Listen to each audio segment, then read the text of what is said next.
¿Qué tal? Bienvenidos al curso de circuitos eléctricos. Mi nombre es Armando y hoy vamos a hablar del teorema de Thevenin. Aquí también te dejo una lista de reproducción aparte del índice para que tú veas todos los métodos de resolución para circuitos eléctricos. De aquí, después de ver esta lista de reproducción, el video anterior y todos los videos del canal, va a salir como todo un ingeniero. Así que sin más, te invito a que te suscribas y a que lo compartas, o a que lo veas la cantidad de veces que sea necesario para que seas todo un ingeniero. De esa manera, a mí me apoyas para tener mayor cantidad de visualizaciones y tú mejoras tus habilidades como ingeniero. Sin más que decir, comenzamos.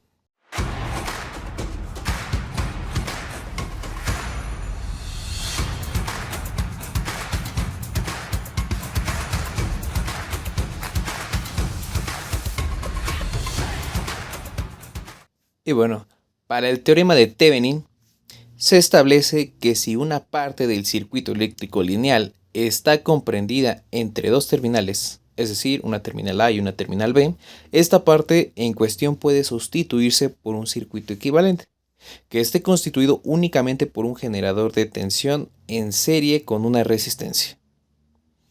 Es decir, que si nosotros tenemos un circuito como el que está aquí, el cual es muy complejo y nosotros queremos calcular el valor en esta resistencia, al estar puesto entre un punto A y un punto B, nosotros podemos hacer una simplificación de todo este circuito por un circuito equivalente que se compone únicamente de una fuente de voltaje y una resistencia en serie.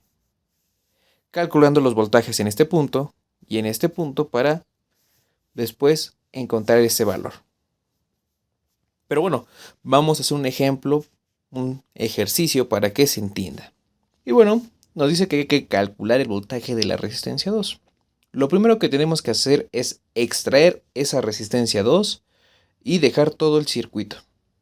También vamos a sustituir las fuentes de esta manera. Cuando tenemos fuentes de voltaje las vamos a sustituir por un cortocircuito y las fuentes de corriente por un circuito abierto. Ahora, ya retiramos la resistencia R2. Vamos a calcular el voltaje en la terminal A y en la terminal B. Pero para eso, primero tenemos que sacar la resistencia de Thevenin. ¿Y cómo vamos a hacer eso? Bueno, muy sencillo. Todas las resistencias que se quedan dentro del circuito, por ejemplo, vemos R1 y R3, las cuales están en paralelo. ¿Y cómo lo sé? Bueno, porque tienen aquí sus nodos de conexión y hace que se conecten entre sí. Y todo esto está en serie con R4. Por lo tanto, aquí ya puse la ecuación directa. Sustituimos los valores y bueno, resolveremos la suma de fracciones y después la división de fracciones. Y al sumarla, bueno, tenemos este valor de resistencia. Y ese es el valor de la resistencia de Thevenin. Es decir, que vamos a sacar el circuito equivalente, el que nada más es una fuente de voltaje y una resistencia en serie. Ahora lo siguiente es encontrar el voltaje de Thevenin, el cual, bueno, pues es la suma del voltaje en el punto A y el voltaje en el punto B. ¿Pero eso cómo lo voy a sacar? Bueno, muy sencillo. Ahora regreso mis fuentes al circuito original y voy a hacer el análisis para encontrar el voltaje en este punto y el voltaje en este punto. Y si hago el análisis de aquí hacia acá, veo que está la resistencia R5. Por lo tanto, el voltaje que yo tenga aquí va a ser el mismo en el punto A, ya que aquí ya no hay ninguna caída de tensión. Y bueno, voy a emplear el divisor de voltaje. Y el divisor de voltaje me dice que es la fuente original por la resistencia que deseo calcular entre la resistencia total. Y bueno, sustituyo los valores y realizo las operaciones matemáticas necesarias para tener un voltaje de 8. Por lo tanto, el voltaje en el punto A es de 8 volts. Y bueno, ahora voy a hacer el análisis para encontrar el valor de voltaje en B. ¿Y eso cómo lo hago? Bueno, pues aquí tengo camino cerrado. Por lo tanto, aquí a este punto lo único que le está siendo afectado es la corriente aquí. Lo único que voy a hacer es aplicar la ley de Ohm, así de sencillo, y sacar el voltaje que necesito. que el cual es de menos 4 volts. Y bueno, ahora yo voy a realizar esta operación, la cual me dice que el voltaje de Thevenin va a ser igual al voltaje A menos B. Sustituyo los valores y tengo un voltaje de 12 volts.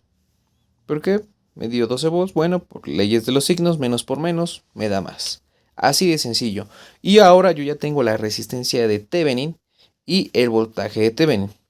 Lo que voy a hacer consiguientemente es poner en el punto A y el punto B nuevamente mi resistencia R2. Y bueno, al estar estas dos resistencias en serie, yo lo puedo hacer por cualquier método. En mi caso, bueno, pues yo voy a aplicar el divisor de voltaje, porque es exactamente el mismo procedimiento, pero ya resumido. Y tengo mi voltaje total, es decir, el de Thevenin, una resistencia 2, que es la que deseo calcular, y la resistencia total. Sustituyo los valores y lo único que hago es hacer operaciones matemáticas. Y así es como tengo un valor de 8 volt en la resistencia 2. Y así de sencillo es el teorema de Thevenin. Es de los temas más fácil. Lo único que se requiere aquí es tener conocimientos previos de los demás métodos de reducción. Y bueno, hasta aquí el video de hoy. Espero que se te haya hecho muy sencillo. Y bueno, te invito nuevamente a que te suscribas y a que lo compartas. En general, suscríbete para que tu crush te ame más. Y bueno, nos vemos la próxima. Chaito. Chao.